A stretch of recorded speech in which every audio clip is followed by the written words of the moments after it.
ഈശോ മിശിഹായ്ക്ക് സ്തുതിയായിരിക്കട്ടെ. എൻ്റെ പേര് അലീന. ഞാൻ കോഴിക്കോട് ജില്ലയിൽ നിന്നും വരുന്നു.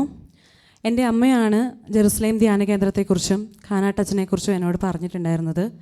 ഞാൻ BSc നഴ്സിംഗ് പാസ്സാവുകയാണെങ്കിൽ ഇവിടെ വന്ന് 21 ദിവസം ശുശ്രൂഷ ചെയ്തോളാം എന്ന് എൻ്റെ അമ്മ നേർച്ച നേർന്നിരുന്നു. അങ്ങനെ ഞാൻ പാസ്സാവുകയും ഇവിടെ 21 ദിവസത്തെ ശുശ്രൂഷയ്ക്ക് വരികയും ചെയ്തു. ആ സമയത്ത് ഞാൻ എൻ്റെ ജർമ്മൻ്റെ B2 എക്സാം എഴുതിയിരിക്കുമായിരുന്നു. പക്ഷേ എനിക്ക് റിസൾട്ട് വന്നപ്പോൾ 1/2 മാർക്കിന് ഞാൻ തോറ്റുപോയിട്ടുണ്ടായിരുന്നു. അപ്പോൾ ഞാൻ അച്ഛനെ വന്ന് കാണുകയും ഇതിനെക്കുറിച്ച് സംസാരിക്കുകയും ചെയ്തപ്പോൾ, നിനക്ക് ഭാവിയുണ്ട്, നിൻ്റെ പ്രത്യാശയ്ക്ക് ഭംഗം വരരുതെന്ന് എന്നോട് പറഞ്ഞു. നീ എന്തായാലും ജയിക്കുമെന്ന് എന്നോട് പറഞ്ഞു.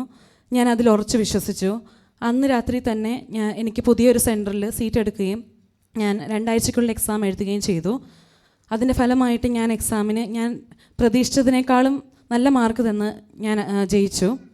പിന്നീട് എൻ്റെ ചേച്ചി എൻ്റെ ചേട്ടയുടെ ഭാര്യയാണ്. പ്രഗ്നൻ്റ് ആണെന്ന് അറിഞ്ഞപ്പോൾ തന്നെ ചേച്ചിക്ക് വയറ്റിൽ ഫൈബ്രോയിഡ് ഉണ്ട്, അതുകൊണ്ട് സിസേറിയനെ പറ്റുള്ളൂ എന്ന് പറഞ്ഞിരുന്നു. 10% മാത്രമേ നോർമൽ ഡെലിവറി നോക്കാം എന്ന് ഡോക്ടേഴ്സ് പറഞ്ഞിരുന്നു.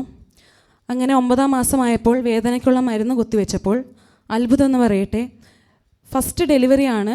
2 മണിക്കൂറും കൊണ്ട് സുഖമായിട്ട് ചേച്ചി പ്രസവിച്ചു. ഒരു ഫൈബ്രോയിഡും കൊച്ചിനെ തടഞ്ഞു നിർത്തിയില്ല. ഡോക്ടർമാർ വരെ മിറാക്കിൾ എന്ന് പറഞ്ഞ ഒരു കാര്യമായിരുന്നു അത്. പിന്നീടുള്ള 1 മാസം ഞങ്ങൾക്ക് വളരെയധികം ബുദ്ധിമുട്ടായിരുന്നു.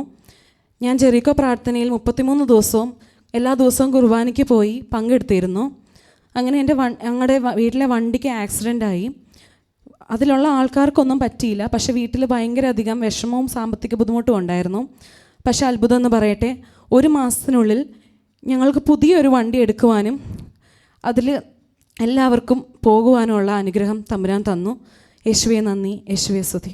എനിക്ക് വേണ്ടി പ്രാർത്ഥിച്ച കാനാട്ടച്ചനും ജെറുസലേം ടീമംഗങ്ങൾക്കും ഞാൻ നന്ദി പറയുന്നു.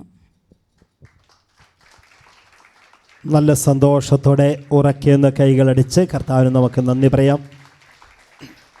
പ്രിയമുള്ളവരെ, നമ്മൾ കാണുന്നുണ്ട് ഈ ദിവസങ്ങളിലൊക്കെ ഈ സഹോദരി ഇവിടെ ജപമാല പ്രാർത്ഥനകൾക്ക് നേതൃത്വം നൽകുന്നതായിട്ട്. കർത്താവ് കനിഞ്ഞനുഗ്രഹിച്ച് നൽകിയ ദൈവാനുഗ്രഹത്തിന് നന്ദി പറയുകയാണ്. അമ്മ നേർച്ച നേർന്നു ഇവിടെ ശുശ്രൂഷയ്ക്ക് വന്നേക്കാവുന്ന ഇതാ സഹോദരി മകൾ നല്ല വിധത്തിൽ തന്നെ പരീക്ഷകളൊക്കെ പാസ്സായി. ഇനിയിപ്പോൾ വിദേശത്ത് പോകാനുള്ള മറ്റ് പ്രോസസ്സ് തുടങ്ങുകയാണ്. അതുപോലെ തന്നെ ദിവികാനീശോ അപകടങ്ങൾ കൂടാതെ കാത്ത് സംരക്ഷിച്ച് വഴി നടത്തുന്നു.